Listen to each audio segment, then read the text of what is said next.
Et l'assurance de mon salut par la puissance du Seigneur Jésus.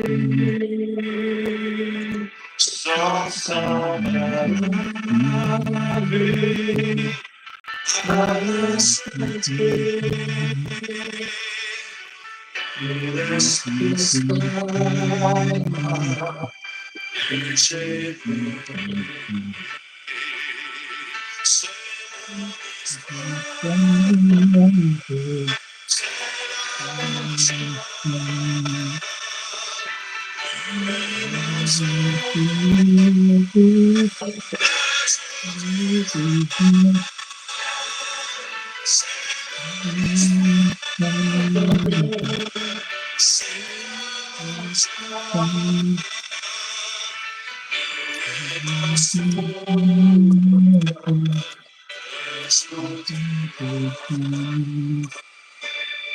la faire pour lui, passer par-delà.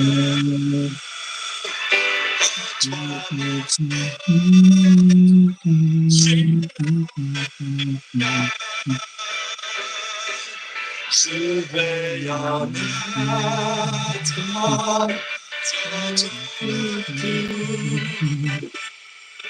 Je suis comblé dans l'amour. C'est l'amour, c'est l'amour. Lui est mon Dieu, le jour du roi. C'est l'amour,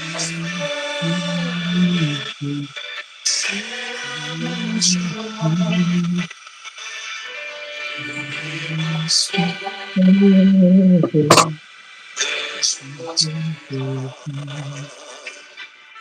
Je veux obéir à mon Seigneur, mon Dieu Saint, de son cœur.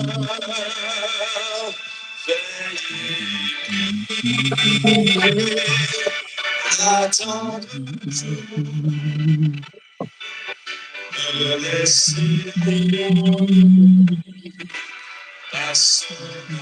C'est mon histoire, c'est mon histoire, c'est la montagne. Il est mon sauveur, le jour du roi. C'est mon histoire, c'est la montagne. Il est mon sauveur.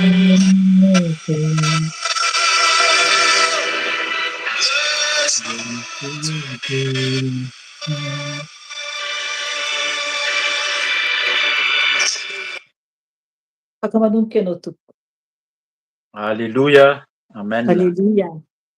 Sotran'ny tompontsika ary havana tafahoana indray zany amin'izao mivantana eto amin'ny YouTube. Miala tsiny moa zany fa misy fahatarana kely nanomboantsika satria misy lafiny teknika kely izay mila namboarina. Mety hazavain'ny mama Felicia ihany zany izy avy eo fa izy moa zany no tena mikarakara satria avy any aminy no miainga ny mivantana zany amin'ny YouTube tahaka izao. Dia mamerina ny fiarahabananareo izay mianadahy mampitomboina amintsika mandrakariva ny fahasoavana fiadanana avy amin'Andriamanitra iray Jesosy Kristy ary indrindra ny firaisana amin'ny fanahy masina. Dia araka ny hira teo amin'ny teny frantsay moa zany iny amin'ny teny gasy dia fantatsika tsara fa ny lohatenin'ny hira nadika tamin'ny teny gasy misy dikany amin'ny teny anglisy koa fa amin'ny teny gasy sy amin'ny fiteny hafa moa zany fa amin'ny teny gasy dia mamy ny foko ry Jesosy io ny famonjena izay vitanao. Dia zany fa amin'ny teny frantsay izy dia hozy izy hoe j'ai l'assurance de mon salut. Io zany atao hoe hazavaina kely zany amin'izy amin'ny teny frantsay moa zany hoe manana assurance ny amin'ny famonjena. Eto zany a ny mila amin'ny fiteny a rehefa miresaka hoe assurance zany a, na ny Madagasikara indrindra aty ivelany zany a, dia maka assurance ny olona hoe assurena ny fiara, assurena ny trano, sao de misy zavatra miseho. Dia hoe tena hoe sura zany, zay le fomba fiteny zany hoe sura mihitsy fa tena voakarakara, voambina ny tranonay satria manana assurance zay a, manana ny fiaranay zay satria manana assurance hatramin'ny fahafatesana ary. De efa omanina mialoha manao assurance amin'ny fahafatesana am'zay a, voakarakara ny amin'ny fahafatesana. Eto zany a ny amin'ny famonjena, famonjena zany a dia ny hoe ny dikany tena atao hoe famonjena, ny anankiray moa zany a ny famonjena mahazatra ny olona de hoe rehefa mahafantatra an' Jesosy a na mino fa hoe misy Jesosy Kristy de hoe voavonjy. Ny tena famonjena dia hoe tafiditra any an-danitra ve tsika, ny fanahintsika ve tafiditra any an-danitra, rehefa tafiditra ao an-danitra zany a, mionao an-danitra ao zany a, amin'ny fanjakan'ny lanitra de zay vao fantatra hoe voavonjy tsika. Fa eo zany a no mila hitandremana tsara fa hoe nafantatra an' Jesosy a, nandray an' Jesosy a, misy le hoe fahateram-baovao a, de efa teraka vaovao mahafantatra fa mino fa misy Jesosy a dia voavonjy zany ny fanahiko. Mila mitandrina zany tsika fa ny famonjenan'ny fanahy dia ny hoe tafiditra any an-danitra, zany hoe ny any an-danitra moa zany efa tenenin' Jesosy foana ny fanjakan'ny lanitra dia ny mino an' Jesosy Kristy ary koa zay masina ihany hozy ny tompo no ahita an'Andriamanitra. Ka zay zany a no averina amintsika foana fa ny famonjena dia ny fiainam-pahamasinana sy fahamarinana etỳ an-tany ahafahantsika miditra any amin'ny fanjakan'ny lanitra zay any an-danitra zany. Ka eto a ny hoe assuré zany hoe efa voavonjy fa mahafantatra an' Jesosy a, na ny devoly koa ary mahafantatra hoe Jesosy ary misy Andriamanitra fa tsy maintsy miaina amin'ny fahamasinana sy fahamarinana vao mila mahatoky mihitsy zany a fa hoe tafiditra ny fanjakan'ny lanitra. Dia arak'izay zany hoe ny assurance, ny assurance ity a hazavaina kely ihany koa zany a, fa ny assurance dia raha manao assurance amina trano ianao na fiara na ny fahafatesana dia miandoha vola mialoha. Misy zavatra aloha mialoha fa tsy hanome assurance anao zany a le fikambanana na le zavatra manao an'le assurance raha tsy efa mandoha vola ianao. Tsisy hoe manao assurance de efa amin'ny vita le izy de alohanay rehefa any aoriana any fa raha ohatra ianao hanao assurance zany a de aloha mialoha le izy a, na aloha isam-bolana na aloha isaky ny telo volana fa tsy maintsy mandoha vola aloha ianao zay de vao manaiky le assureur zany a na le assurance vao manaiky ny fidiranao hoe i-assurer anao zay. Ka zay a, zay le vita an' Jesosy hoe manana ny assurance ny famonjena. Jesosy a nefa nandoha mialoha ny tenany teo amin'ny hazofijaliana, nandatsaka ny rano teo amin'ny hazofijaliana, izy le zanak'ondry, nandatsaka ny rano teo amin'ny hazofijaliana zany a dia efa nalohany mialoha ny famonjenantsika. Zay zany le izy a, Jesosy aloha mila mino fa Jesosy a de nametraka ny rany a, nandatsaka ny rano teo amin'ny hazofijaliana ho famonjenantsika de zay tsika vao manana an'le hoe mpamonjy assuré, manana ny assurance fa tafiditra any an-danitra kanefa tsy ny amin'ny fahafantarana an' Jesosy no hidirantsika any an-danitra fa ny fiainantsika amin'ny fahamasinana sy fahamarinana etỳ an-tany no ahafahantsika miditra amin'ny fanjakan'ny lanitra. Zay zany a fanazavana fohy a ny amin'ny hoe assurance. Hibebaka tsika raha mieritreritra fotsiny tsika zany avy eo hoe mieritreritra hoe fa manana assurance zay a, efa vitan'i Jesosy fa de zay zany miaina amin'ny fiainana ihany a, manao zay tianay atao a. Mila mitandrina fa zay masina ihany no tafiditra any an-danitra ary averina amintsika foana fa ny tenin'Andriamanitra de miteny fa tsika zao no tempolin'Andriamanitra ka mila miendrika an'izany hoe tempolo zany a, tempolo masina, tempolon'ny fanahy masina mila miendrika an'izany zany a ny fomba fiainantsika sy ny fanaontsika anatiny sy ivelany. Androany a dia azo atao hoe fanazavana fohy koa na fibebahana moa zany no ataontsika eto a dia hitondrantsika amin'ny fibebahana sao de tsy fantatsika hoe maninona ary moa no miteny an'le fiteny zany satria eto a de ny fanahy masina miteny hoe mila hazavaina fohy ihany a ny atao hoe shalom. Ny teny atao shalom zany a rehefa miteny hoe shalom dia fiarahabana ataon'ny jiosy io amin'ny teny hebreo hoe shalom. Sao de gaga tsika hoe fa maninona no miteny shalom nareo de inona indray zany fomba fiarahaba zany fa fitenin'ny jiosy a, zay a fitenin'Andriamanitra mihitsy, Andriamanitra mihitsy no miteny na fiteny tamin'ny andron'i Jesosy zany le hoe shalom ary io de nangalarin'ny devoly maka-tahaka zany.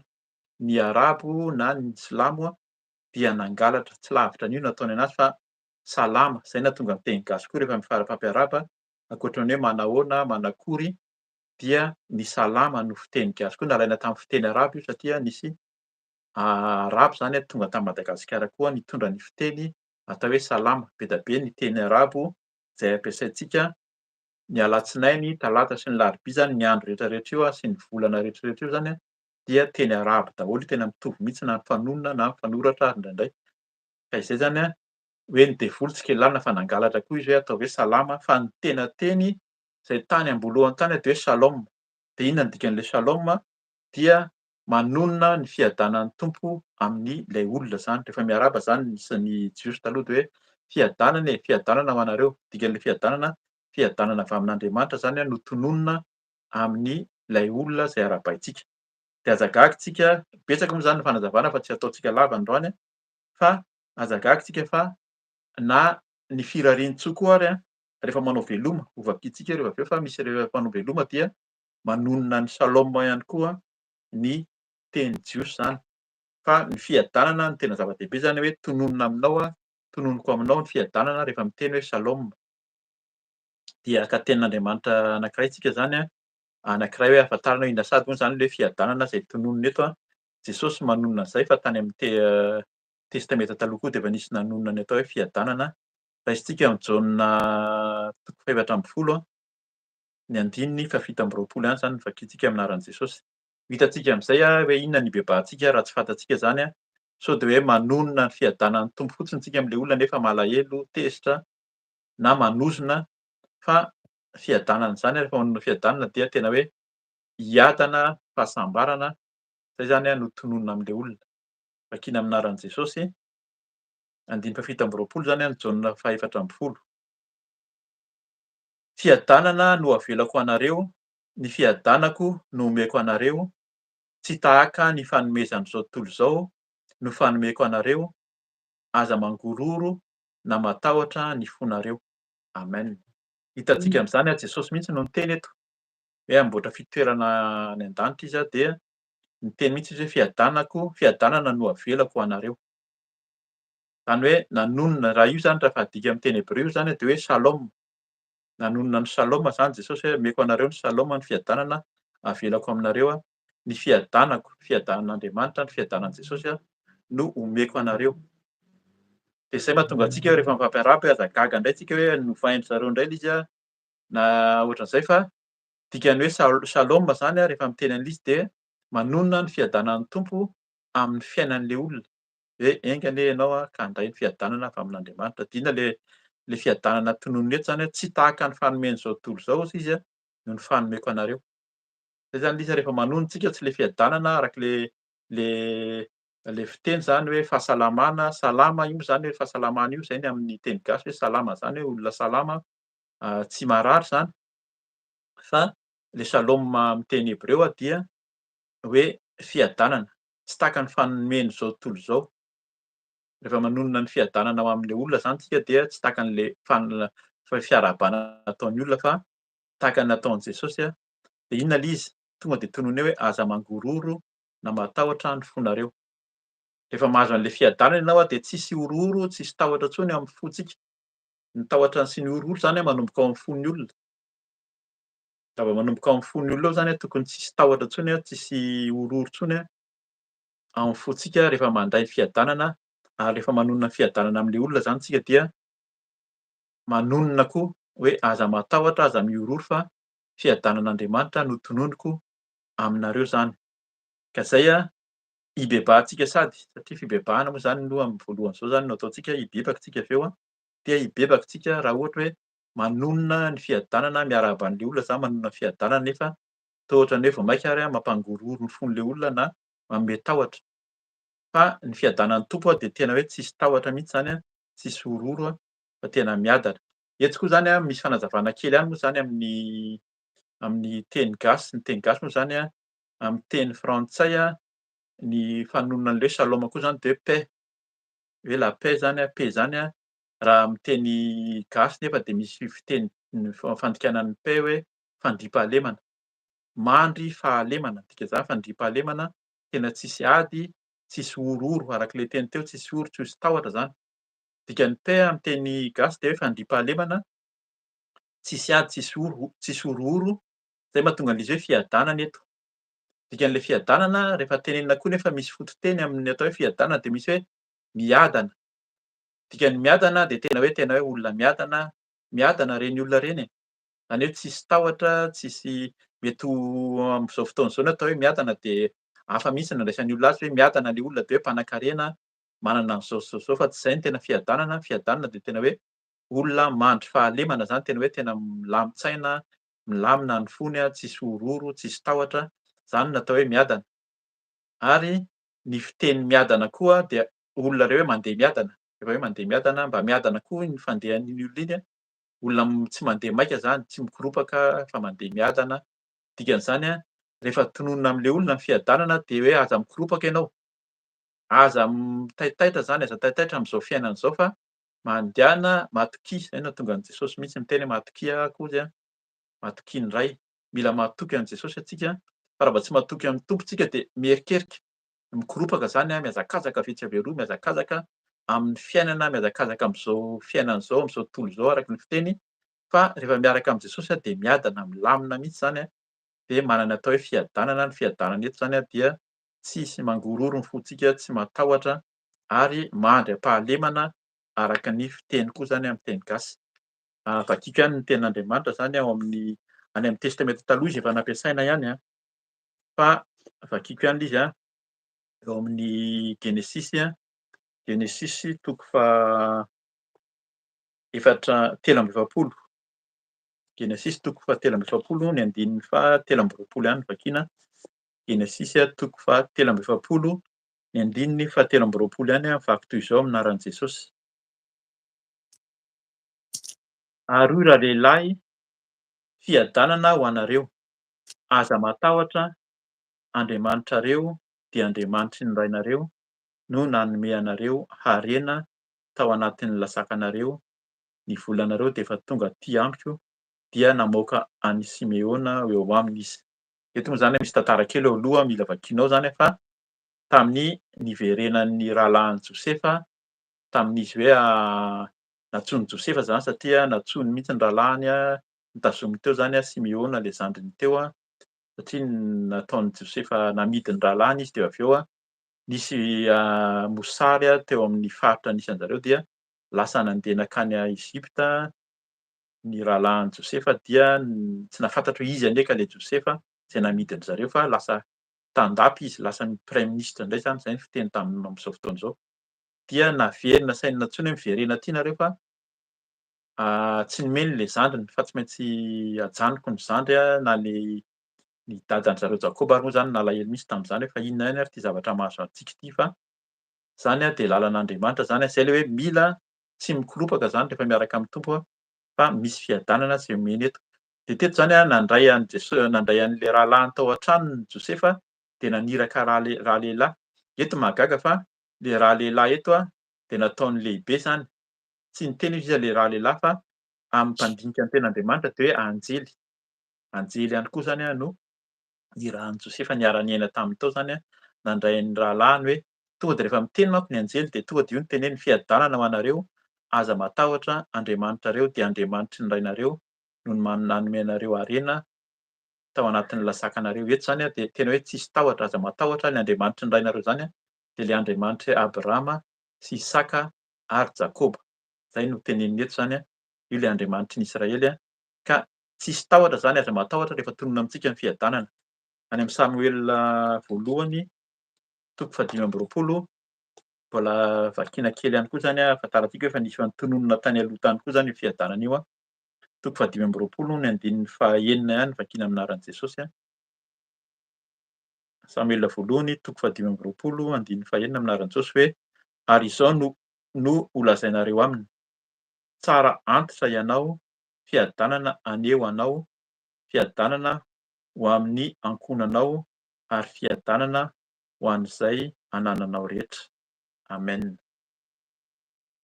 Eto dia tamin'ny tantaran'ny Nabala moa zany sy Abigaël zay vadiny no tantarainy eto. Le Nabala amin'ny teny hébreu de hoe adala, vadiny Abigaël io zany fa rehefa nandeha olona mifanaraka tamin'i Davida izy taloha fa andeha hikarakara andeha hitaky fihavanana tamin'ny Nabala zany Davida de naniraka ny mpanompony fa io le tenin'le iraka avy any amin'ny Davida hoe fiadanana ho anao. Fa ady indray no navalin'i Nabala taminy fa raha mamaky tsara ny tantarantsika dia na de nitaraina ary ny vadiny hoe aza vonoina izy na ohatran'izany fa Andriamanitra mihitsy no namono an'i Nabala avy eo. Satria tao anatin'ny fahamamoana izy de noho notantarain'i Abigaël taminy nifanaraka tamin'i Davida izy mba tsy ho vonoiny de tohina ny fony de lasa tahaka ny vato hozy izy fa folo andro teo iny de maty any Nabala tsy nivonoan'i Davida akory ary. Ka zany rehetra zany mila zany mitony tsara ny fontsika fa raha vao tsy mandray an'le fiadanana avy amin'ny tompo dia satria ao anatin'ny fo ao izy, mila tsy hingororo ny fontsika, tsy hatahotra ny fontsika fa Nabala zany nangororo ny fony de natahotra dia matin'ny mororo amin'ny fony ihany. Ka zay zany hitandremantsika. Tohizantsika ihany ny tenin'Andriamanitra zany hamafisantsika tsara an'le hoe ny fiadanana any amin'ny Jaona toko faharoapolo no vakiantsika ihany koa. Jaona toko faharoapolo ny andininy faharoapolo aloha no vakiantsika amin'ny anaran'i Jesosy.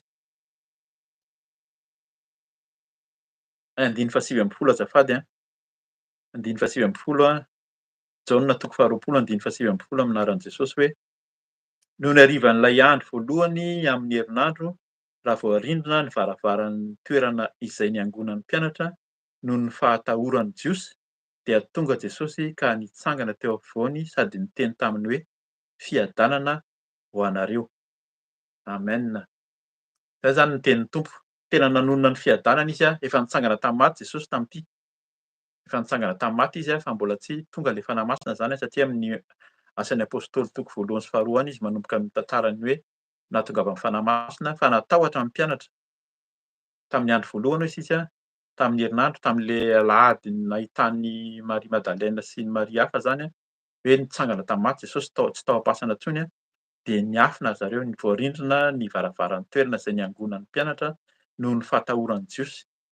Hitantsika fa misy tahotra zany le hoe aza mangororo ny fonareo fa niteny any Jesosy tany amin'ny Jaona toko fahaefatra amby folo tany fa tsy azon'ny mpianatra an-tsaina ilay izy ary tsy voaraina raha tsy efa tonga mihitsy ny fanahy masina miteny na Jesosy mihitsy zany no miteny eo anoloan'ny zareo teto indray zany amin'ny endrika ara-panahy satria tonga de niditra teo ampovoan'ny trano Jesosy tsy voasakan'le varavarana ny rindrina ary izy fa tonga de hoy izy hoe dia tonga Jesosy ka nitsangana teo afovoany. Zay zany le Jesosy tompon'ny fiadanana no tonga ary io le efa niteneniny hoe fiadanana io izy mpananatra de fanahy masina. Dia hozy izy hoe sady niteny taminy hoe fiadanana ho anareo. Io zany le fiadanan'ny Tompo efa niteneniny tary aloha hoe aoka tsy hangororo ny fonareo aoka tsy hisy tahotra. Andininy fahaenina amby roapolo mitovy amin'izay ihany amin'ny anaran'i Jesosy ny andiny fahaenina amby roapolo amin'ny toko faharoapolo ihany zany hoe noho ny afaka avaloana amin'ny anaran'i Jesosy noho ny afaka avaloana dia tafangona teo indray ny mpianany ary teo koa i Tomasy dia tonga Jesosy rehefa voarindrina ny varavarana ka nitsangana teo afovoany sady niteny hoe fiadanana ho anareo. Amen. Teto moa zany tamin'ny tonga voalohany Jesosy de tsy teo Tomasy de tantarain'ny mpianatra de hoy izy hoe tsisy an'izany tsisy an'izany Jesosy nitsangana zany fa teo Tomasy tamin'ity efa niditra indray koa le varavarana de tonga de teo afovoany indray Jesosy. De niteny teo amasin'i Tomasy mihitsy ary hoe fiadanana ho anareo de niteneny mihitsy ary hoe tsapao fa io za tena velona ihany koa zany Jesosy Andriamanitra velona, Andriamanitra mahery, nitsangana tamin'ny maty mandresy zany le Jesosy izay ivavahantsika ka zay hitondrantsika ny fonantsika.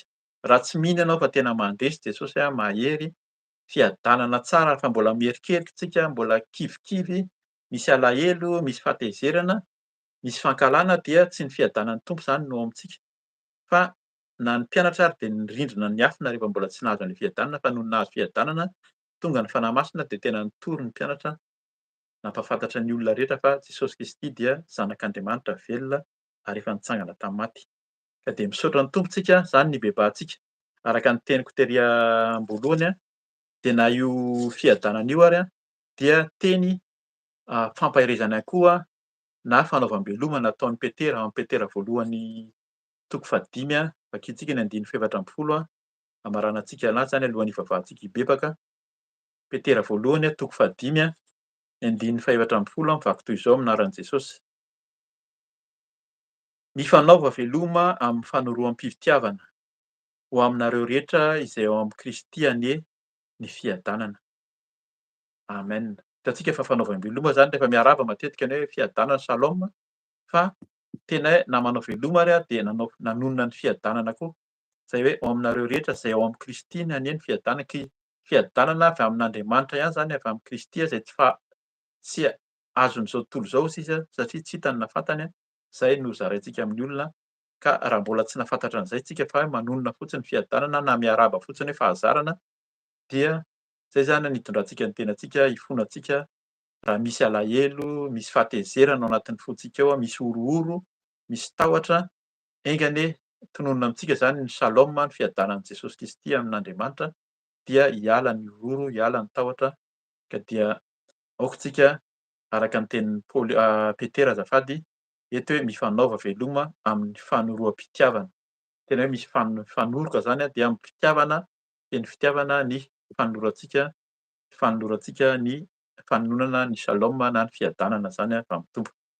Dia andehantsika hibebaka handohalika eo anatrehan'ny Tompo, hifona raha mbola misy zany alahelo, misy ny tsy fahafantarantsika hoe rehefa te hanonona ny fiadanan'ny Tompo isika de mbola misy alahelo, misy fahatezerana, misy fankalana amin'ilay olona indraindray fa manao fiarahabana tsy sazoka zany na manao veloma zany manao tsy sazoka, ataontsika hifona amin'ny Tompo satria tsy tanteraka zany ilay izy. Satria raha tsy manao an'izay tsika de tahaka ny nahazo an'i Nabala, fa ny fony mihitsy no lasa vato dia nahafaty azy. Ka aingany mba tsy ao amintsika ny fahafatesana ara-panahy ary tonga amin'ny fahafatesana ara-batana ary raha ohatra hoe tsy mibebaka sy mbola maloto sy ratsy ny fontsika sy ny fiainantsika zany.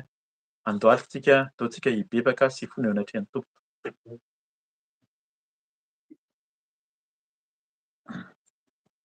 Vavakintsika tompoko. Eny ry Andriamanitra iray, Jesosy Kristy Tompo fanahy masina. Misaotranao zainy amin'ny teny omenao indray androany, mampianatra anay fa tianao izay hanonona ny fiadananao Jesosy, fiadanana avy aminao ilay Ray Andriamanitra iray, tompon'izao rehetra izao ho amin'ny olona rehetra.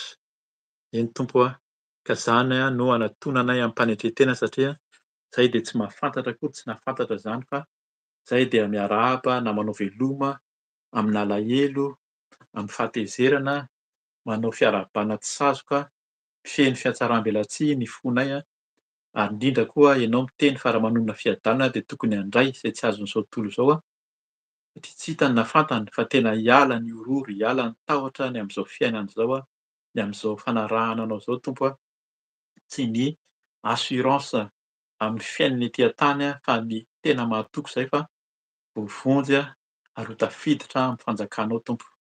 Ka dia hifonanay aminao ny fiteny rehetra tsy araka amin'ny sitraponao, mitondra fieritreretana, miteny amin'ny tsy finoana, fiteny ratsy, raha misy ozona, raha misy fiteny maloto tsy araka ny sitraponao dia hifonana aminao ny fiteny, ny lelanay, ny molotray, ny teny fitaka ihany koa ny amin'ny tsy finoana rehetra. Ka dia diovy amin'ny ranao soa Jesosy, ny ranao tokoa no tena ampy, tena fanavotana, famonjena ho anay.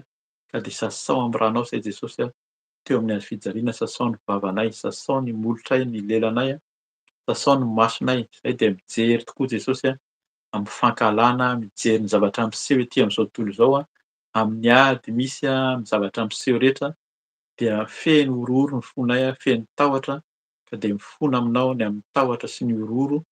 Eny Tompo, tsy araka ny sitraponao izany fa tianao izay mba hatoky hiadana tokoa, handry fahalemana tokoa amin'ny fiainanay, tsisy ny tahotra, tsisy ny orohoro fa tena hatoky anao hatramin'ny farany fa ianao no Andriamanitra, ianao no mifidy anay, ianao ilay zanak'Andriamanitra velona nandresy ny fahafatesana Ka dia misaotra Tompo entinay foana ny masonay diovy amin'ny rano hosoa ny masonay tsirairay avy.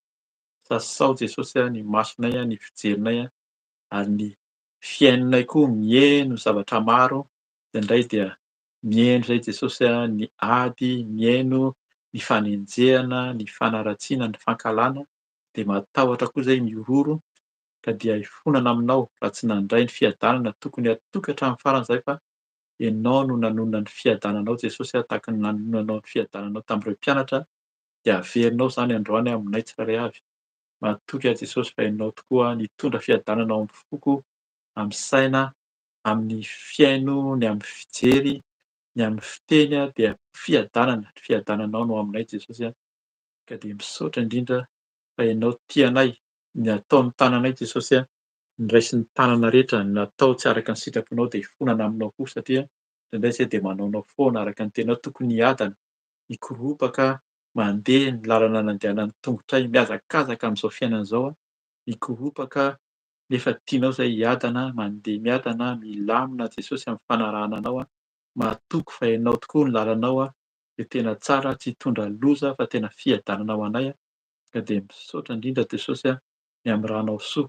Ranao soa tonga eto ianao androany, tonga eto ianao Jesosy raha mbola tsy nahafantatra anao ny olona, eny Jesosy hanolo-tena ho anao izy androany dia ianao ny hainy mivavaka izy ireo avy eo ary raha te hanavao satria tsy nahafantatra izany fiadanana izany dia ianao koa hiainy mivavaka izy ireo ka dia misaotra indrindra manadio anay, manavao ka dia ny ranao soa tokoa, ny ranao teo amin'ny hazofijaliana hitondra fiadanana, fahadiovam-po, fahadiovam-panahy no sotroinay.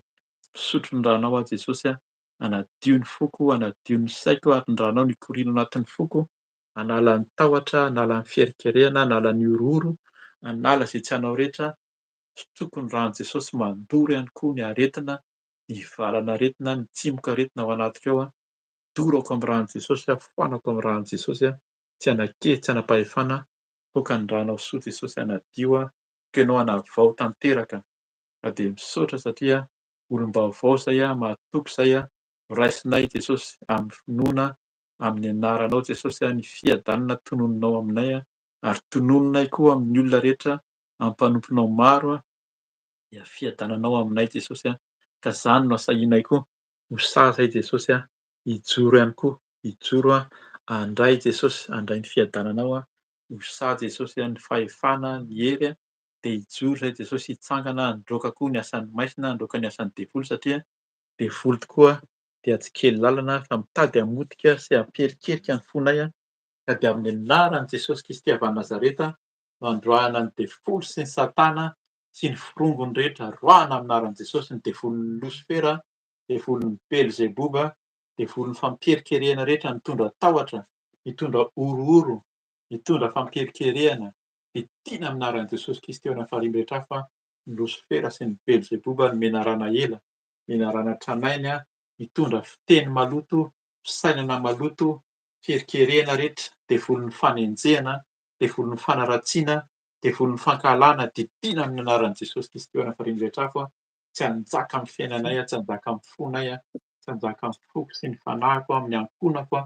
amin'ny vady aman-janaka, amin'izao asa fanompoana izao inona asan'ny devolin'ny fanakanana tsy isehon'ny voninahitr'Andriamanitra, potehina amin'ny anaran'i Jesosy didina amin'ny anaran'i Jesosy fany amin'ny fahariana rehetra fany amin'ny elo, any an-davaky ny elon'ny Satana sy ny devoly tapatapahana ny lohany dragona, ny lohany menarana ela, ny menarana tranainy tapahana amin'ny anaran'i Jesosy, roahana amin'ny anaran'i Jesosy Kristy any amin'ny fahariana rehetra fa hatsipy any an-davaky ny elon'ny Satana sy ny devoly, devoly mitondra loza, devolin'ny aretina, inona endrika aretina, valana aretina, devolin'ny fahafatesana ihany koa, fahafatesana ara-panahy ara-nofo didina amin'ny anaran'i Jesosy hoan'ny roahana amin'ny anaran'i Jesosy any amin'ny fahariana rehetra tsy hanjaka amin'ny fonay, tsy hanjaka amin'ny fanahy, tsy hanjaka amin'ny tenanay, tsy hanjaka amin'ny asan'Andriamanitra, ny asan'ny devoly Satana fa roahana amin'ny anaran'i Jesosy, tsy hanakely, tsy hanam-pahefana fa ny ranao Jesosy handrakotra, ny ranao hitahiry, ny ranao Jesosy omba anay tsirairay avy ny asan'ny devoly, devolin'ny fampisaviana rehetra, devolin'ny mpamosavy amin'ny endriny samihafa, potehina sy roahana amin'ny anaran'i Jesosy, ny devolin'ny kalanoro, ny zazavavin-drano roahana amin'ny anaran'i Jesosy, ny Jezebela tsy hanjaka, tsy hanakely amin'ny fiainanay, amin'ny tenanay, amin'ny ankonana sy amin'ny ataonay rehetra ny asan'ny devoly Satana amin'ny endriny samihafa Idina aminaran'i Jesosy ho any amin'ny farihin'ny rehetra avy, tsy hanaketsana fahefana amin'ny asa fanompoana, amin'ny asa fitoriana, amin'ny asan'Andriamanitra rehetra, ny mpanompo ny tsirairay avy de potehana aminaran'i Jesosy ny satana fatorana, tapahana ny lohan'ny drakona ho any amin'ny farihin'ny rehetra avy fa tsy any amin'ny elo, any an-davakin'elo ny sazan'ny satana sy ny devoly. Tsy hanaketsana fahefana amin'ny fiainako, amin'ny ataoko rehetra, ny fiadanan'ny Tompo no tononona amin'ny anaran'i Jesosy, tononona amin'ny anaran'i Jesosy ny fiadanana, hanjaka ao am-pona tsirairay avy, hanjaka amin'ny foko amin'ny fiadanan'i Jesosy, hiasa amin'ny fiainanay, hiasa amin'ny fonay, hanala ny tahotra, hanala ny ororo, hanala ny henatra ny devoly mpampiherikerika rehetra, devoly mpampisaraka, mpangalatra, devoly mpangalatra, endrika halatra rehetra, devoly mitondra lainga, mpandainga sy mpamitaka, roahana amin'ny anaran'i Jesosy Kristy. Mivoaka any amin'ny farihin'ny rehetra avy nareo satana, tsy hanaketsana fahefana, devoly mpandainga sy mpangalatra rehetra, fa Jesosy Kristy no miantoka. Ianao Jesosy no miantoka ny fiainanay, ianao no miantoka ny fiainanay, ianao no assurance amin'ny fiainanay, ianao no miantoka, ianao no mitahiry, ianao no tomponay Jesosy, ianao no miasa, tsisy mahasakana anao fa ianao no tompon'izao rehetra izao, ianao ilay Andriamanitra anton'ny zavatra rehetra, ianao no tompon'ny fahefana rehetra hatrany an-danitra ka hatrety an-tany, maniraka ny anjelinao ianao miady, manapatapaka ny asan'ny devoly, ny miaramilanao no miady sy miaro, ny tenanay, ny fiainanay, ny ataonay rehetra, dia ianao Jesosy no miambina, ianao no mitahiry. Ny ranao soa mandrakotra, ny ran'i Jesosy Kristy mandrakotra, miaro ny fiainanay, ny ranao Jesosy mitahiry anay, ny ranao manadio ny fo sy ny sainay, ny fanahinay manontolo. Dia misaotra Tompo amin'ny fiasanao, misaotra ny ranao soa manadio, afafy ny ranao Jesosy, afafy amin'ny tokantrano, amin'ny tenanay, afafy ny ranao Jesosy, rakofana amin'ny ranao ny fiainanay rehetra, ny ataonay rehetra, ny asanao indrindra ny asan'Andriamanitra, ny mpanompon'Andriamanitra rehetra, hosorana, voahosoka amin'ny anaran'i Jesosy, dia ianao Jesosy no hitahiry, ianao no hitahiry, ny ranao handrafitra anay, ny ranao homba anay, voninahitra ao niseho, ianao no hitahiry, ny fiadananao Jesosy, ianao ilay Shalom, ianao ilay Shalom, Yeshua Masia, miaro, miasa, ianao ilay Elohim, Elohim, El Shaddai, anton'ny zavatra rehetra, mahefa ny zavatra rehetra hatrany an-danitra ka hatrety an-tany, ianao n'Andriamanitray, ianao no isaoranay Tompo, dia misaotra indrindra fa ianao tokoa miseho tahaka ny nisehonao tamin'ny mpianatra, dia miteny aminay indray ianao Jesosy, ny fiadananao tonononao aminay ka dia herintsika handoalika handray ny fiadanana, fiadanana ihany koa dia ny fanahy masina izay tsy azon'izao tontolo izao ozy izy satria tsy hitany. Na fantany ary tsika izao dia nomeny Tompo ny fanahy masina ka dia raisy ny fanahy masina, angatao ny fanahy masina nomeny antsika foana, handoalika tsika rehetra.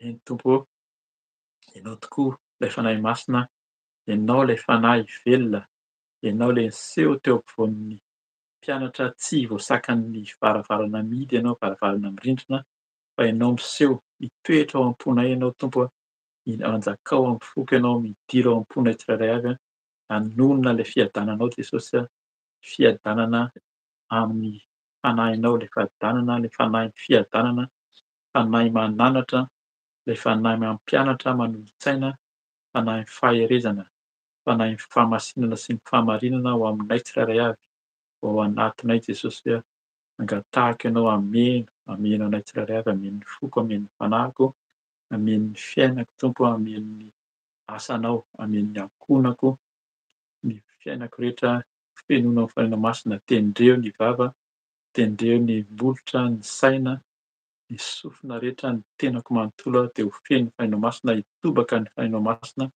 ho hitan'ny voninahitra ao Jesosy, araka ny teninao fa ataonao ho hitan'ny olona tokoa, na samihafa ny manompo sy ny tsy manompo anao, dia misaotra indrindra. Eny Tompo, mahatoky izay fa eto aminay mandrakariva ianao eo aminay, araka ny teninao fa tadiavo dia mbola manaiky ho hita, ka dia eto ianao Tompo, tady ianao foana izay mila anao izay fanahy masina, henoy anao izay fanahy masina, hanjakao am-po sy ny fiainanay, dia misaotra miasa, misaotra fa tsisy mahasakana anao, n'inona Tompo, n'inona n'aiza n'aiza, n'inona izay tsisy mahasakana anao fa ianao tokoa ilay fanahy efa nambomba tambonin'ny rano teo amin'izao tontolo izao, mbola miditra sy hanjaka, hiasa amin'ny fiainanay tsirairay avy, hitari-dalana, hanolo-tsaina, hanolo-pahendrena, misolo vava, miasa ianao Tompo ary tsisy ahasakana anao. misaotra indrindra, misaotra fanahy masina, misaotra ray a, misaotra Jesosy a, misaotra fa tianay foana ianao hatramin'ny taloha mandrakizay a, voninahitra ho anao irery ihany a, ka dia tonono aminaranao Jesosy a ny fiadananao aminay tsirairay avy a, ary tonono izany a ho amponay sy amin'ny asanao indrindra indrindra, ka dia amin'ny anaranao Jesosy naovanay izany vavaka rehetra izany a, misaotra Tompo, misaotra Jesosy eo. Alleluia, amen.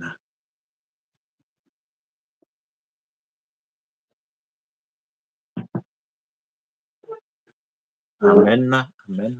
Misaotra ny tompontsika ny amin'ny nanomboan'ny fotoana dia tonga dia efa meko an'ny mama Felicia izany ny toy ny fotoana dia efa manao velomanareo sady aminaran'i Jesosy a.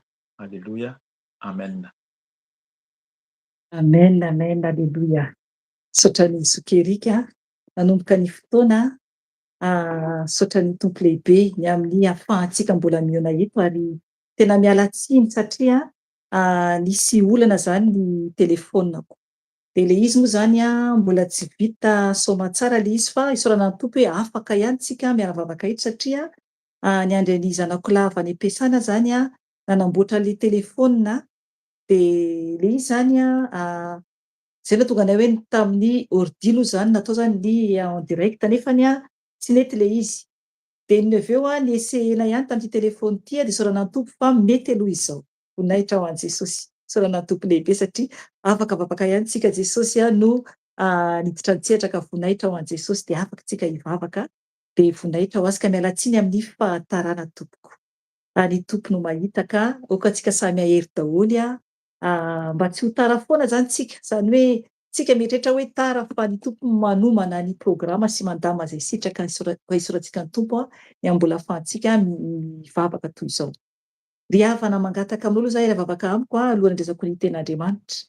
Ampahery ahy koa satria be dia be ny fandaminana teo taratara ihany ny fotoana dia eo koa ny ampahery anao koa. Dia arivavaka isika tompo angatahantsika ny fanahy masina, mbola angatahantsika ny fanahy masina dia efa eo ary mbola ampahery antsika zany amin'ny teny izay nomeny, ampaherezany antsika an'io zany arivavaka antsika tompo. Jesosy tompo makasitraka fenanao Jesosy satria ianao tokoa no niditra nitsehatra Jesosy ny amin'ny asanao, ny amin'izay tianao ambara, ny amin'izay tianao hanavaozana anay Jesosy. Ka misaotra tompo ny amin'ny tapany voalohany teo Jesosy ny amin'ny fibebahana Jesosy. Eny tokoa Jesosy ianao tompo no manome anay fiadanana Jesosy. Ny fiadananao Jesosy no aminay tsiraray avy zanakao Jesosy ka tano izay Jesosy ao ambany tana maherinao mandrakariva. Jesosy tompo tonga izay zao ny fotoanany amin'ny teninao. Tompo ampahirato ny masom-pananay tsiraray avy. Tena hisokatra ny masom-pananay ka tena andraisanay teny avy aminao mba hiovanay Jesosy satria mandalo izay ity. Ka mitenena fanahy masina oka ny tenako, oka ny fanahiko hietry ambany dia ambany.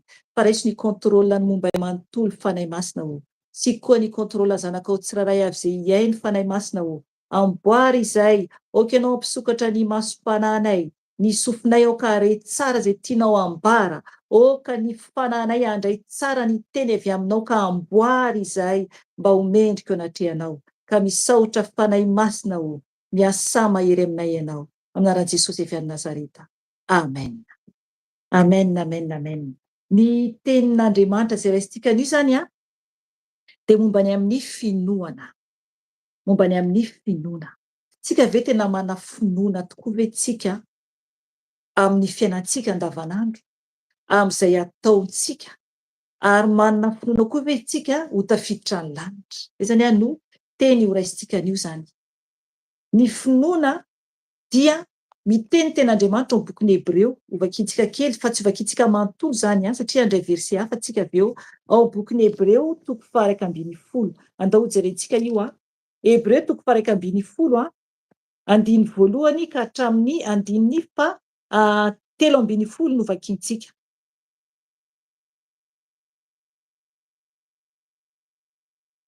Hebreo 1:12 andiny voalohany ka hatramin'ny fa 13 no vakintsika zany bokin'ny Hebreo. Ndao vakintsika raha ny teny amin'ny anaran'i Jesosy tompo. Ny titra dia hoe ny finoan'ireo mpino taloha. Ny titra zany efa manambara sahady ny amin'ny finoan'ny mpino taloha. Zany hoe tany aloha be tany zany hitantsika eto fa manomboka hatrany amin'ny fotoanany Adama sy Eva mihitsy zany io ovakitsika ny tenin'Andriamanitra. Ny finoan'ireo mpino taloha, 1 ka hatramin'ny 7:10. Hoy ny teny Tompo vakiko amin'ny anarany. Ary ny finoana no fatokiana ny amin'ny zavatra antenaina, fanehoana ny zavatra tsy hita. Fa izany no nahatsara laza ny mpino taloha. Finoana no ahafantarantsika fa ny tenin'Andriamanitra no nanaovana izao tontolo izao, ka tsy izay zavatra hita maso no nanaovana izao zavatra hita izao. Finoana no nanolorany Abela ho an'Andriamanitra fanatitra tsara noho ny an'i Kaina, ka izany no nanambarana azy fa marina satria Andriamanitra no nanambara ny amin'ny fanatitra nataony. Ary amin'izany na dia maty aza izy dia mbola miteny ihany. Finoana no namindrana ani Enoka tsy hiara-ny fahafatesana, koa dia tsy hita izy satria nafindran'Andriamanitra, fa talohany namindrana azy dia nambara fa nakasitran'Andriamanitra izy. Fa raha tsy amin'ny finoana dia tsy misy azo atao azahoana sitraka aminy. Fa izay manatona an'Andriamanitra dia tsy maintsy mino fa misy izy, sady mpamaly soa izay mazoto mitady azy. Finoana no nanamboarany Noa samby fiara amonjena ny ankohonany, fa natahotra izy rehefa notoron'Andriamanitra hevitra ny amin'ny zavatra mbola tsy hita. Koa izany no nanamelohany an'izao tontolo izao sy nahatongavany ho mpandova ny fahamarinana araka ny finoana. Finoana no nanekeny Abrahama rehefa natsoina hiainga akany amin'izay tany ho azony ho lova. Dia niainga izy ka dia tsy fantany aza azafady na dia tsy fantany aza izay alehany. Finoana no nivahiniany tany amin'ny tany nolazainy teny fikasana, toy ny any tanin'ny olona mitoetra anday, mba hamindry Isaka sy Jakoba mpiara-mandova izany teny fikasana izany aminy. Fa nanantena ahazo ny tanàna misy fanorenana izy, ka Andriamanitra no tompo marika sy mpanao izany.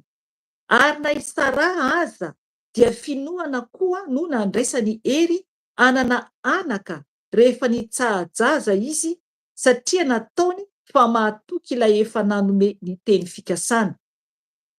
Koa avy tamin'iray izay efa toy ny maty no niaviany maro toy ny kintana eny amin'ny lanitra sy toy ny fasika eny amoron-dranomasina izay tsy hita isa.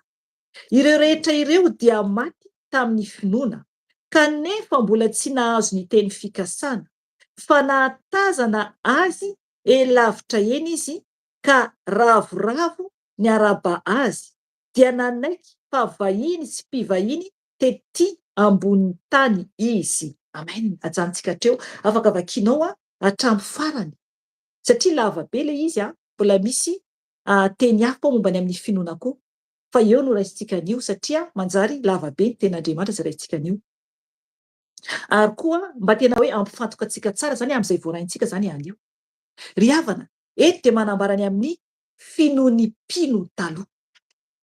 Ahoana ny finoantsika amin'izao vaninandro izao? Raha mahatsapa isika na isika ary indraindray tsika tsy mino, nefa zavatra efa hita fa zavatra gravy ny miseho, zavatra efa ho zava-doza ny ho avy dia tsy mino isika. Ny mpino taloha mbola tsisy akory ny amin'ny testameta vaovao, mbola tsy teo akory Jesosy. Isika nefa nahazo ilay teny fikasana. Ilay teny fikasana dia Jesosy ilay teny fikasana. Izy ilay tonga avy any an-danitra mihitsy nanolotra ny tenany. Izy ilay hita maso ary hoe mirakla, satria maty izy dia nitsangana ary niakatra nakany an-danitra. Zany hoe zavatra hita maso, zavatra mivaingana izany. Ireo mpino taloha tsy nahita an'izany, tsy nahitan' Jesosy. Fa isika no nahazo ny teny fikasan'Andriamanitra hamonjy zao tontolo zao dia Jesosy izany. Dia isika no nahazo tena hoe io le ambany fahasoavana. Ambany fahasoavan'Andriamanitra isika satria nahazo ny teny fikasana dia i Jesosy izany ilay teny fikasana. Dia isika nefany tsy mino isika ny amin'ny zavatra izay misy eo alohantsika na fiainantsika. Nefa mazava tsara ny tenin'Andriamanitra raha mamaky tsika manomboka boky Matio hatramin'ny Apokalipsia dia manambara mihitsy ny amin'ny hiafaran'izao tontolo izao. Misy zavatra marobe efa miseho hatrany amin'ny Genesisy ka hatramin'izao vaninandro zao ny amin'ny teny nambaran'i Jesosy. Mazava be fa ho avy Jesosy ary koa tsy maintsy ho hisy ny faharavan'izao tany izao. Efa miseho zavatra maro nasehon'Andriamanitra sy ny tenenin'Andriamanitra. Nefa isika manana ny Baiboly dia tsy mino fa mbola be fanahiana. Jesosy ny teny izy ao amin'ny bokin'ny Lioka, Lioka 7:10, andininy 9. Ndao nefa vakintsika io hoe ao bokin'ny Lioka 7:10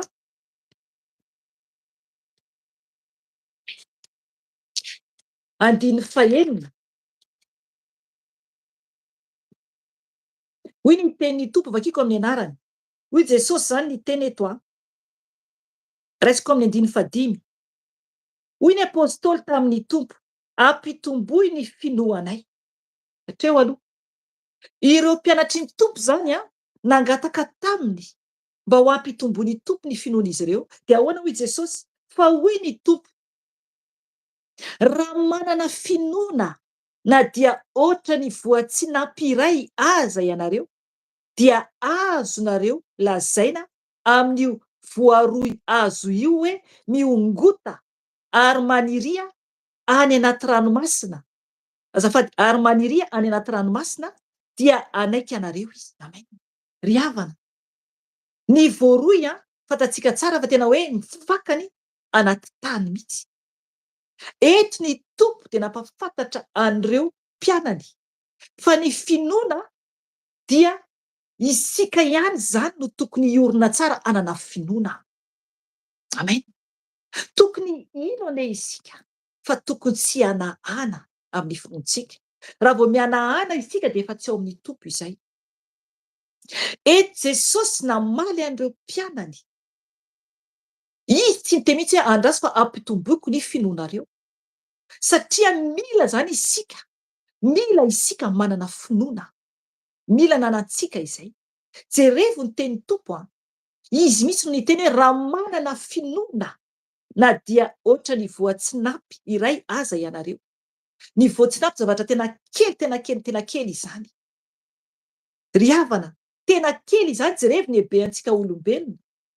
Ny tompo nefa miteny hoe raha manana finoana na dia ohatra ny voatsinapy iray aza ianareo, dia azonareo lazaina amin'ny voaroy azo io hoe miongota. Ry havana, ny voaroy dia ngeza be, azo lehibe ny voaroy. Dia afaka miteny zany tsika hoe miongota ary maniry any anaty ranomasina dia anaiky anareo izy. Amen. Zay ny tenenin Jesosy. Ry havana, mino zany ve ianao? Tanareo? Itsika dia efa misalasala sady mahita ny tenin'ny tompo io. Nefa le finoana no tiany ananantsika. Tiany ananantsika ny finoana. Afaka mahafindra tendrombohitra isika ny finoantsika koa. Ry havana, tokony tena ino an'Andriamanitra isika. Impiry tamin'ny fiainanao ianao no tsy nino ny fahalebiazan'ny tompo tamin'ny fiainanao. Impiry no misy zavatra ambarany fanahy masina aminao fa mbola misalasala ianao. Ry havana, ireo mpino taloha dia tena nana finoana lehibe tokoa. Mbola tsy nanana ny Baiboly izy ireo. Tsy mbola nanana ny Baiboly izy ireo. Jerevo ny tenin'Andriamanitra izay azontsika ankehitriny. Jerevo. Ny tenin'Andriamanitra izay azontsika ankehitriny dia tena hoe teny mampahery antsika mihitsy ary tena hoe raha vao manokatra teny isika dia zay ray tompona mananatra antsika na zay ray tompo mampahery antsika. Fantatsika tsara fa i Mosesy no nahazo ny boky 5 voalohany, izy no niteny, izy ny nahazo ny teny voalohany. Ireo mpino teo aloha dia tsy mbola nanana ny teny fikasana. Mbola tsy nanana ny teny fikasana. Ry havana, anio itsika tokony ino any tompo, tokony ino ny zavatra misy. Okitsika hianatra iaino ny fanahy masina ao anatintsika. Na mbola tsy raha fanahy masina dia mianara mianatra sady miaino ny fanahy masina. Satria izy eo ivelany miandry ianao raha ohatra ka mangetahita ianao, raha mbola tsy ao amin'ny tompo ianao. Dia hiteny aminao izy, hitaritany ianao. Zay le finoana. Mila mino izany isika, mila mino isika. Eto amin'ny andiny voalohany, eto amin'ny Hébreu 1:20, opakitsika ny teny dia midintsika araka izay tiavan'ny fanahy masina azy. Dia hoy teny tompo vakiko amin'ny anarany hoe, ary ny finoana no fahatokiana ny amin'ny zavatra antenaina, fanehoana ny zavatra tsy hita. Amen. Ry havana, zavatra mbola antenaina. Inona no antenainao amin'ny fiainanao? Zaho zao manantena ny lanitra, manantena hiditra any an-danitra aho. Zay ny faniriko. Tsy zavatra hafa ankoatran'izay. Manantena aho hiditra ny lanitra. Zany fanantenana izany dia zavatra mbola tsy hitantsika ny ao an-danitra. Enina hoe efa naseho an-tompo raha zavatra vitsy ny any an-danitra zany, amin'ny nofy na koa fahitana sorako ny tompo izany. Amen. Engane mba ho tonga aminao koa izany. Engane mba ho aseho an-tompo koa ianao na dia kely ary ny any an-danitra.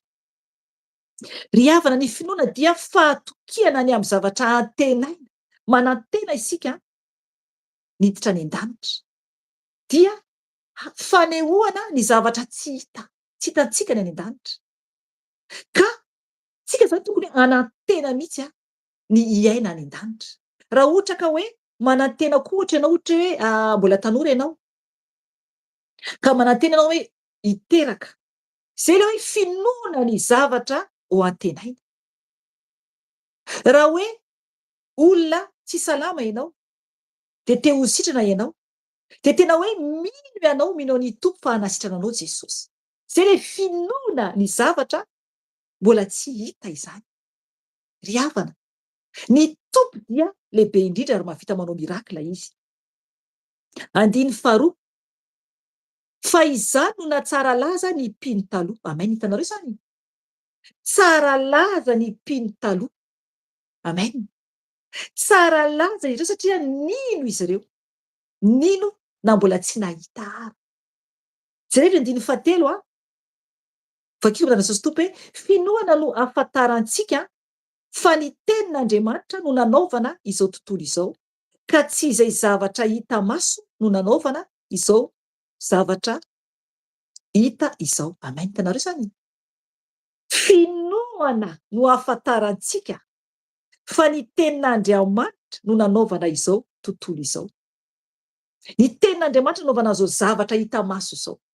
Mino isika. Mino isika. Dia andiny fahaefatra manambara hoe, finoana no nanolorany Abela ho an'Andriamanitra fanatitra tsara no ny an'i Kaina, ka izany no nanambarana azy fa marina satria Andriamanitra no nanambara ny amin'ny fanatitra nataony. Ary amin'izany na dia maty aza izy dia mbola miteny ihany. Amen. Ry havana, na dia maty ara i Abela dia mbola niteny ihany ny rany Abela no ambaran'ny tenin'Andriamanitra eto. Andao jerentsika tenin'Andriamanitra io any boky Genesisy. Genesisy 4:4. Eo le rany Abela no niteny zany. Genesisy 4:4. Eo amin'ny andiny 10. Eto zany ny tenin'Andriamanitra dia Andriamanitra nanontany an'i Kaina, nanontany hoe aiza nataonao ny rahalahinao? Eo zao zavatra miseho. Dia hoy zany amin'ny andiny 10. Genesisy 4:4. Hoy ny teny tompo vakiko amin'ny anarany. Hoy ny tompo, inona moa no nataonao? Ny feony ra ny rahalainao dia mitaraina amiko avy amin'ny tany. Amen. Ny feony ra ny rahalainy, zany hoe ny feony ra ny Abela dia mitaraina tamin'Andriamanitra avy amin'ny tany. Satria tsy maty zany i Abela. Tsy maty izy. Andriamanitra mare ny fitarainany ra ny Abela satria novonoiny rahalainy, satria rahalatsaka. Izay mahatonga ny hoe ra sarobidy, mila mitandrina isika. Izay no mahatonga ny hoe tsy azo atao intsony manao fanatitra hoe biby atao fanatitra. Ary ny tompo Andriamanitra tsy no manakana antsika tsy mahazo mihinana ra isika. Ohatra ka hoe mamono akoho na hoe mamono omby na ohatr'izany dia tsy azo atao misotro ranona, tsy azo atao misotro rana biby, tsy azo atao. Tsy mety. Tsika gasy manana fahazarantsika hoe mahandro akoho ohatra dia hoe araraka kotra ny ran'akoho na ohatr'izany. Tsy azo atao. Tena tsy azo atao mihitsy ny mihinana ra. Satria ny ra sarobidy. Rahan'i Jesosy no natolotra teo ambony hazo fijaliana. Ny rany latsaka no famonjena antsika tsiraray avy. Ry havana, ny finoan'ireo olona lasa teo aloha dia nahery ny finoan'izy ireo. Engany mba ho toy ireo isika, toy an'izy ireny isika. Jerevy ny finoan'i Abela araka ny ten'Andriamanitra eto. Ny fanatitra natolony an'Andriamanitra dia tena hoe amin'ny finoany an'Andriamanitra nolorany fanatitra tsara ho an'Andriamanitra. Izay nahatonga ny Kaina nialina. Felonana no namonoany Kaina any Abela. Mila mitandrina mafy dia mafy isika. Dia eo amin'ny andininy venaty amin'ny Hebreontsika zao eo amin'ny andininy 5 isika izao.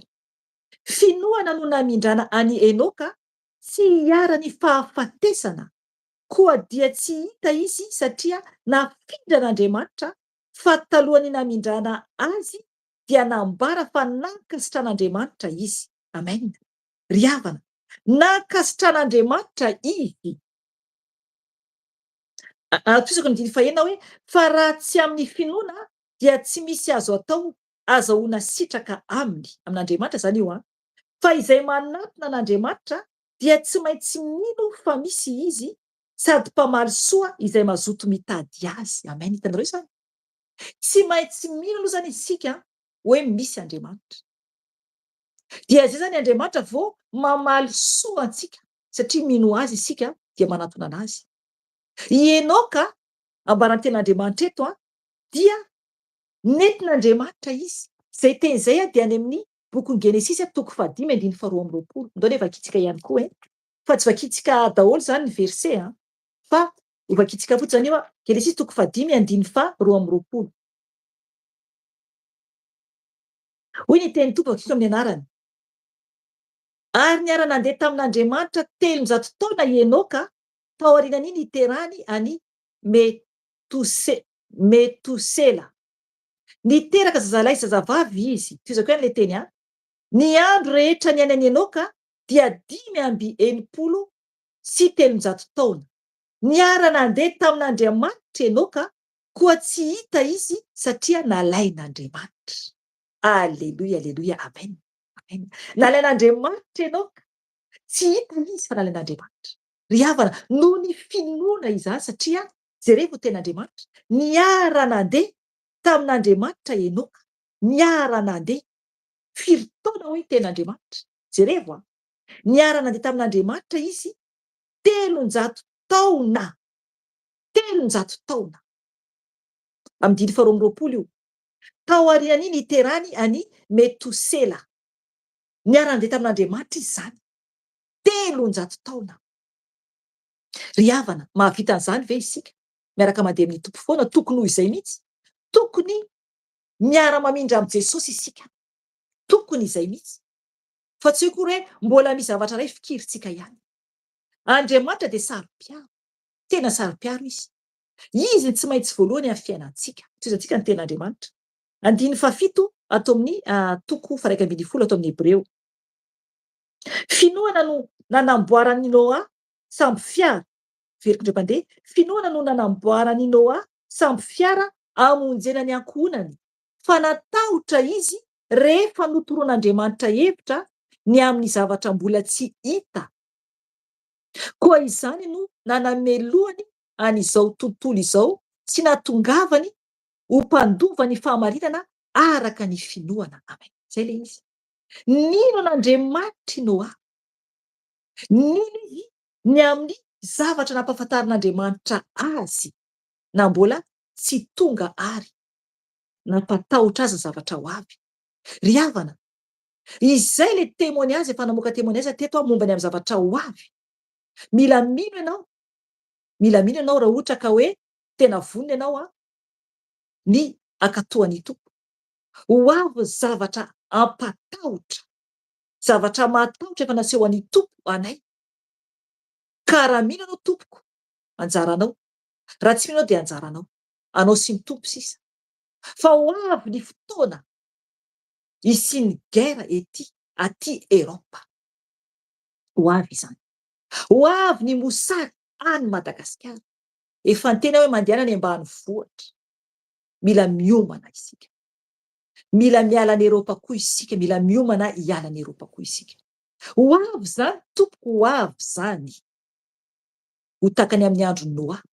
Tsy hoe ranobe no ho avy. Fa mila miomana isika. Ny olona variana ny zavatra ho tonga. Dia rehefa tratra amin'io dia zava-doza ny anjo. Ry havana, mila tsika mitandrina mafy dia mafy. Ny tantara Noa dia ao amin'ny Genesis 9:1-7 manambara hoe lehilahy marina izy. Oka ianao ny hamaky ny tenin'Andriamanitra. Lehilahy marina Noa. 9:5 isika izao.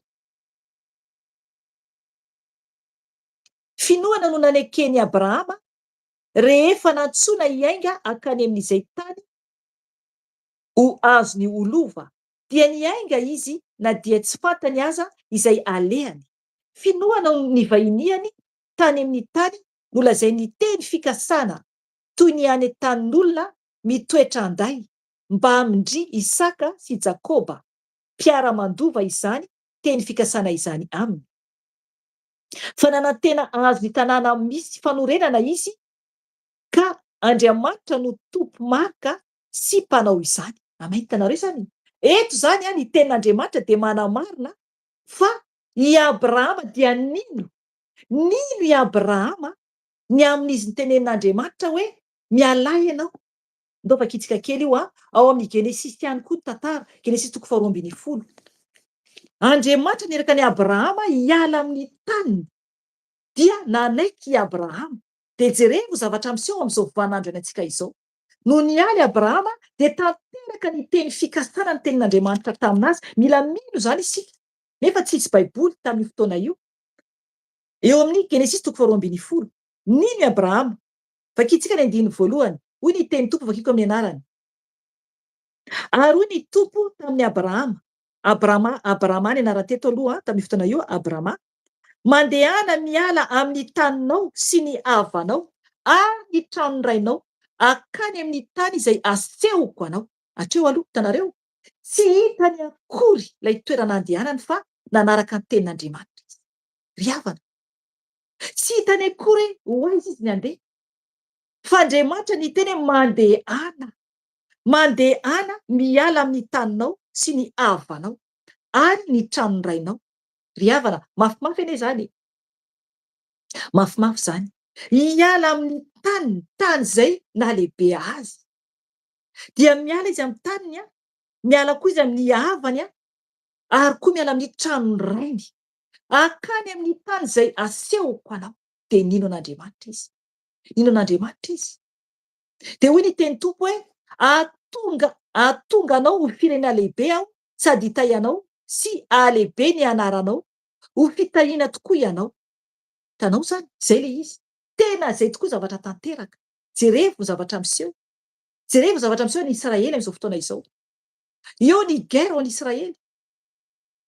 Miady amin'ny Iran. Ry havana, Abrahama nanaiky ny tenin'Andriamanitra. Nefa mbola tsisy ny tenin'Andriamanitra, tsy akory ny baiboly. Na ny boky 10 nosoratan'i Mosesy raha mbola tsy teo. Fa nanaraka ny tenin'Andriamanitra izy tompoko. Nanaraka ny tenin'Andriamanitra izy. dia tanteraka avokoa zay ny tenen'Andriamanitra. Eo koa ny amin'ny Sara vadiny, tsy ho vakiantsika intsony, izay ato amin'ny Hebreo teo eo ambanimbany eo.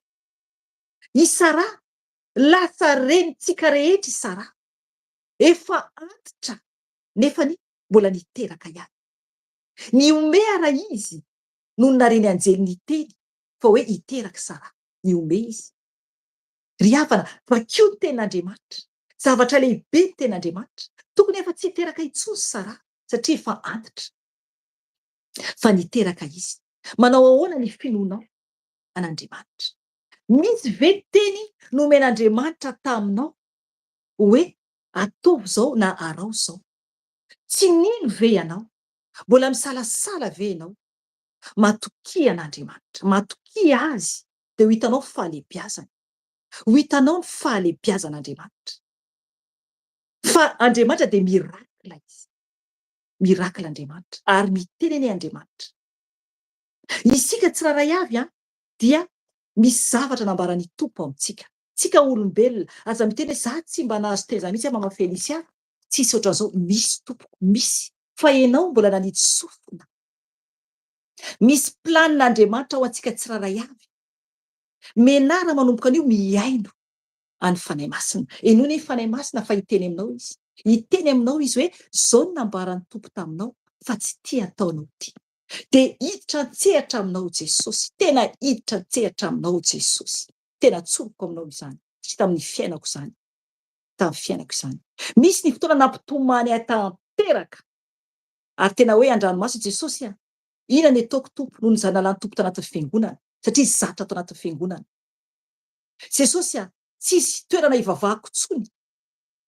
Inona ny ataoko Jesosy? Tamin'izay mbola tsy rana tamin'ny Zokerika. Fantatro hoe Zokerika mivavaka koa amina fiangonana hafa aty Belzika fa mbola tsy niara-niasa izay menada. Dia ny Tompo teny hoe miala ao ianao, maro be ny nofona seho an-tampo. Izay efa nalefako tamin'ny vidéo tato ny ankabeazana. Dia hitako izao hoe tsy mety amiko intsony atin'ilay fiangonana.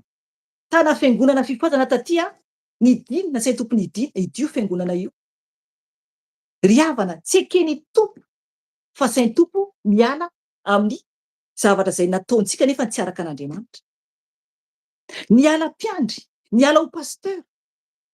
Dia nitomany amin'izay hoe aiza zany ivavahako Jesosy? Aiza ny ivavaha? Ay ny Tompo nanomana mihitsy hoe mila foazina ny olona hiala tanteraka mihitsy amin'ny faharatsiana. Tena fahamatsinana sy fahamarinana satria mbola misy ny zavatra ratsy indraindray. Tsy hoe koa tsy marina fivavahanao, tsoroko aminao zany.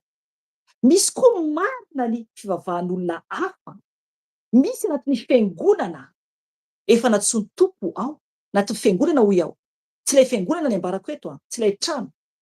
Misy anatina fiangonana, maro be fiangonana any Madagasikara. Misy anatin'ny fiangonana efa an Jesosy misy zanany ao. Fa mbola ao ianao, mbola misalasala ianao ny hivoaka anatin'ilay fiangonana.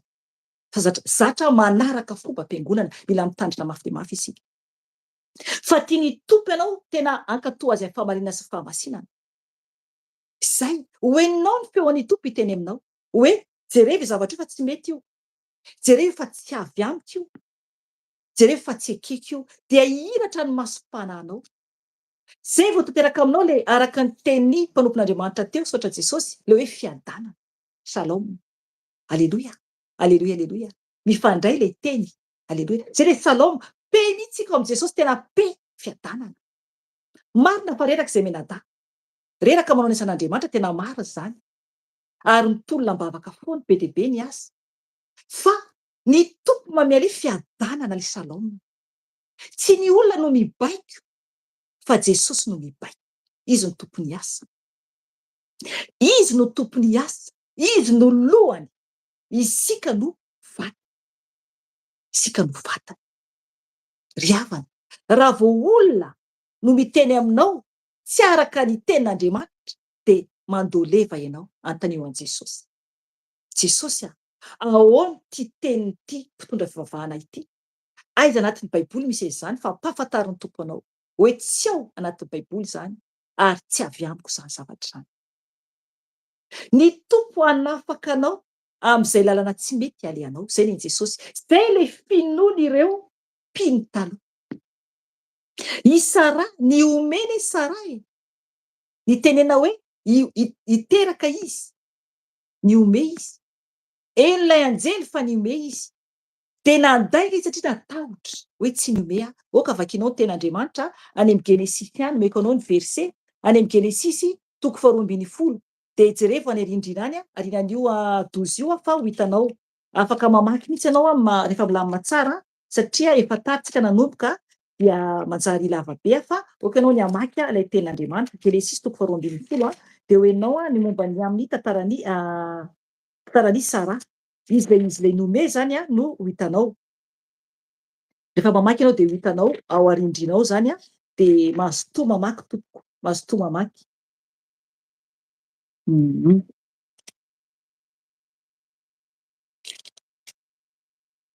Aleo hitako eto nisy alova kikely. Genesisy 12 misy an'i Sara. Aleo maty satria sao de tsy hitanao izy. Genesisy 12 tovakintsika io eo amin'ny andininy raisitsika amin'ny andininy fa 2:10.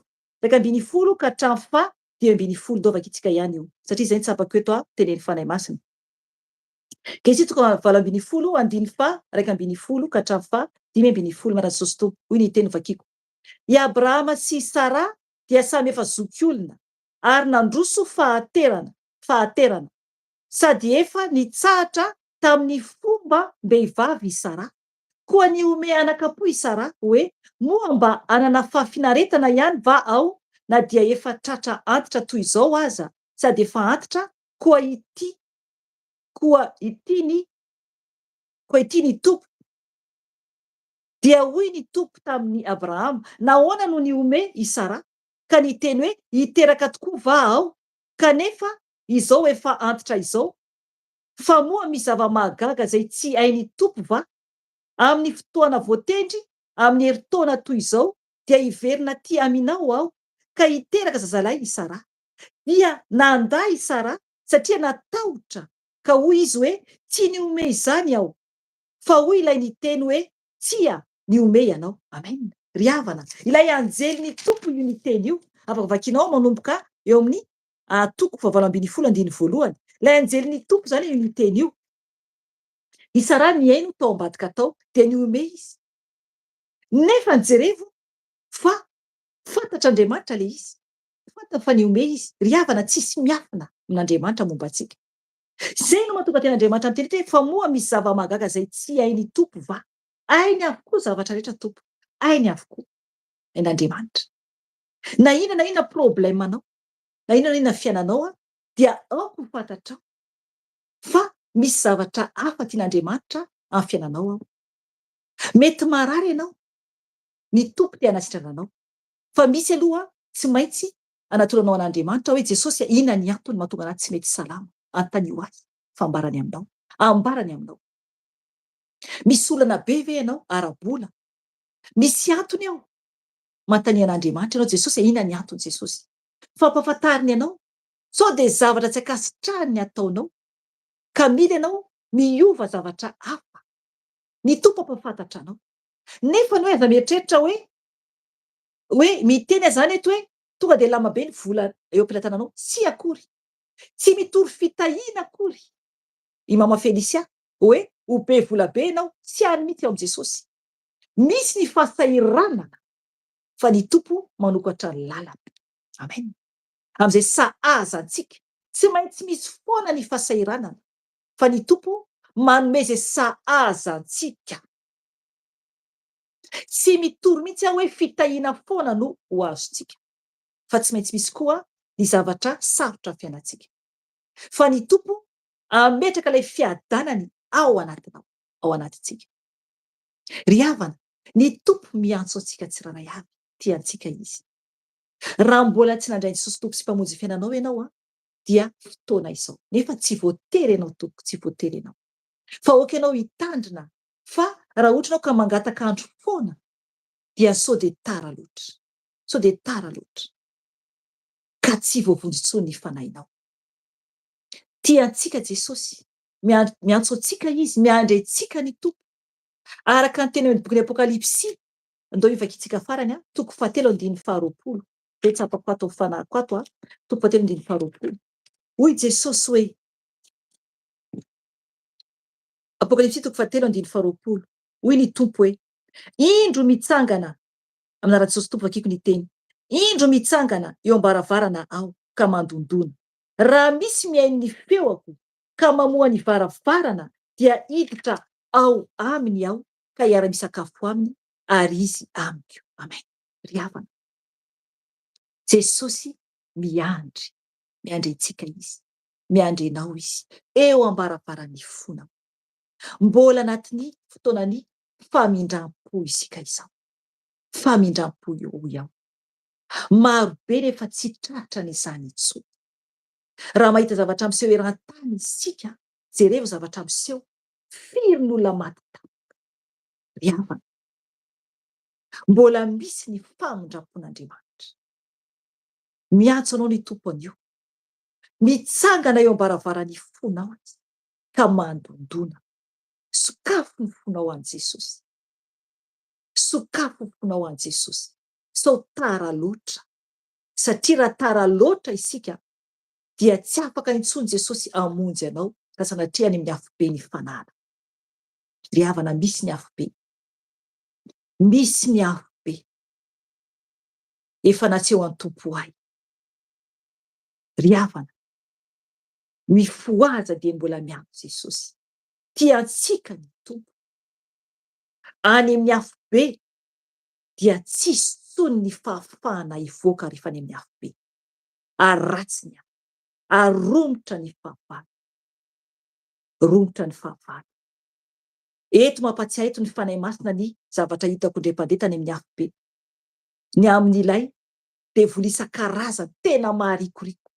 Indray ala raha natory fa nataoko video zay témoignage zay fa avero kely eto zay tsapako natory indray alina efa taona vitsivitsy dia tongako de hitako tanatina toerana anankiray, mena be le toerana anankiray, tena hoe ohatrana lokona afo zany ilay piesy anankiray, ary tena hoe ohatrana afo mihitsy zany lay rindrina zany, de maizina be le toerana.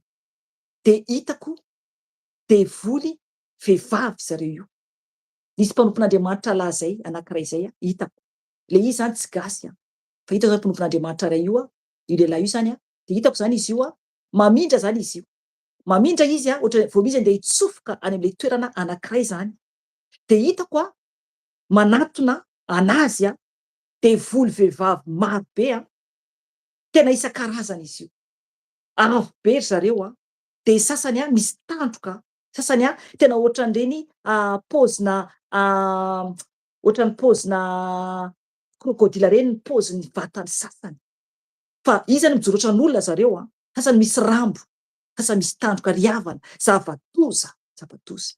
Ny fahavalo tsy mitsitsy amintsika, ny fahavalo tsy mitsitsy amintsika.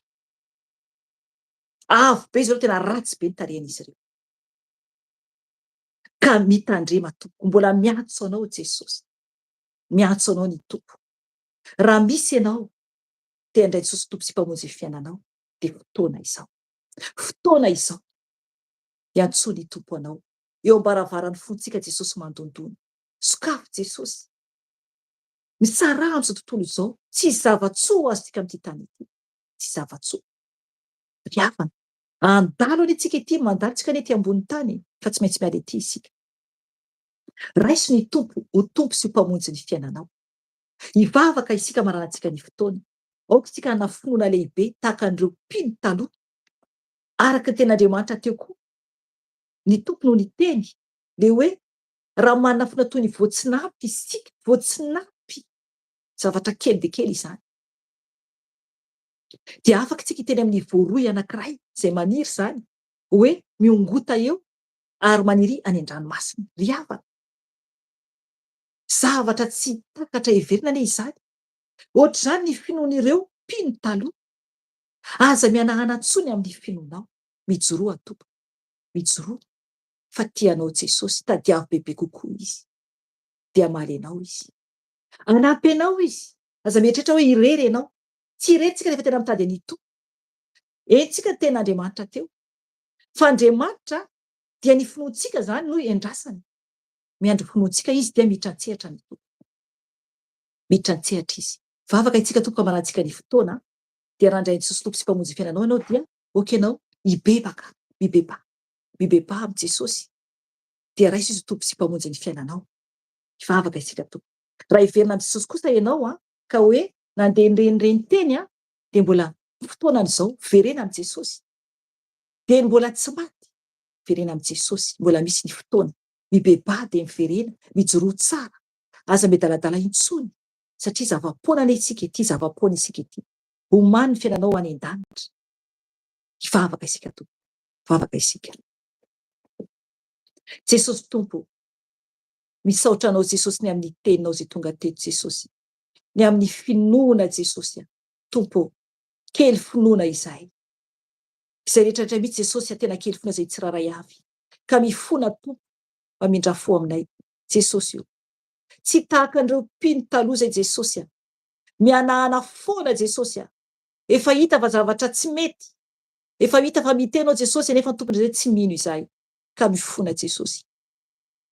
Tompo malalao. Ampahereza izay Jesosy malalao. Ary ampioren tsara ny finoanay Jesosy. Mba iorina tsara izay. Tompo, nanangataka Jesosy ireo mpianatra anao hoe ampitomboy ny finoanay. Ireo mpianatra ao tamin'ny teny teo Jesosy. Ianao tsy niteny hoe ampitomboy ny finoana izy ireo Jesosy. Fa ny voatsinapona ataonao fanoharana Jesosy. Ampio zay Jesosy. Ampahereza Jesosy malalao. Indray tsy tompo mangataka fonana aminao. Tompo, tokony ahery izay. Tokony vehivavy mahery, tsy lehilahy mahery Jesosy ny tsiraray avy. Satria Jesosy, ho miaramila lanitra no tianao. Tompo malalao. Mifona aminao izay. Ka misaotra tompony amin'ny teny mamy izay nomenao anay teto anio. Na tamin'ny fibebana izany na amin'izao toriteny izao. Jesosy, ijoro izay Jesosy. Atoky ianao ny amin'izay nomaninao rehetra Jesosy. Atoky ianao tompo ny amin'ny fitantananao anay Jesosy malala. Ampahereza tompony tsiraray avy izay ijoro Jesosy manomboka anio. Rehefa maharezo toriteny izao na koa ny fibebana. Ampahereza Jesosy mba tena anana fiadanana. Anana shalom. Tena anape Jesosy. Tompo, anana finoana lehibe koa aminao Jesosy. Reo Jesosy ny mangataka aminao. Andrainao tompo sy mpamonjy ny fiainana. Enoy Jesosy ny vavaka izy ireo. Okenao tompo, iaino tsiraray avy. Raisy tompo izy ireo eo anilanao Jesosy. Okenao ibebaka amin'ny Jesosy. Ary merina ny teny izay ambara. Tompo malala ho ity ao Jesosy. Mino anao Jesosy, mino anao Jesosy.